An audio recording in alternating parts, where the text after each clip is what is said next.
This is the little walkway behind the Formula One paddock, actually where the old press office used to be. I remember working from there in the 70s and early 80s.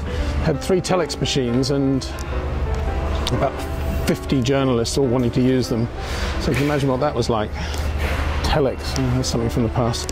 Nice to see the Beta Tools building here, 40 years in motorsport, synonymous with the name of Vittorio Brambilla. Sadly no longer with us, but the Brambilla brothers, legends of Monza. And this is the, here's Mario Acquarti now. Here's Mario, here's his wonderful bookshop. We'll go and say hello to Mario, see how pleased he was with the weekend. Ciao Mario! Good weekend? Not so bad. Not so bad. You sold some nice books though, eh? Books. Darren Heath bought the nice Jesse Alexander book. Yeah. Very, beautiful. Very nice. And good job also with the poster, the old poster. The old posters, yeah. Yes, beautiful, Yeah, beautiful. Well, there's a nice one down there, Long Beach 1980. Look at that. It's an original poster, Mario? All original. Ah, beautiful. Well, thank you so much for that wonderful Jim Clark photograph you gave me. Very nice.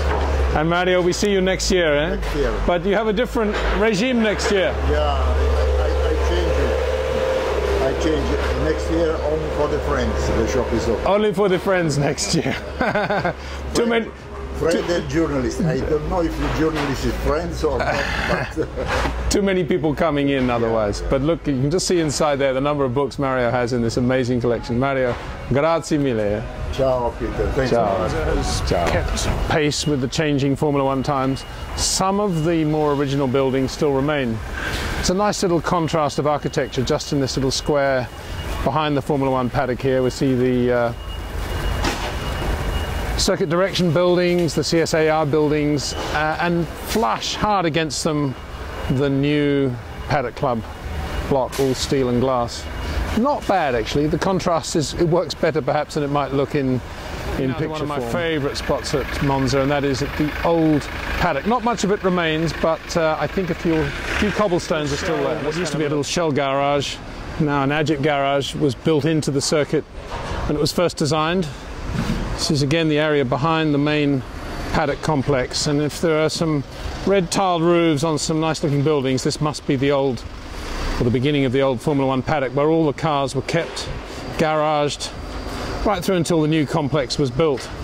Of course, before each qualifying session and the race, the cars were wheeled down the pit lane, and that was part of the drama, part of the act, the gladiators coming out from their paddock area.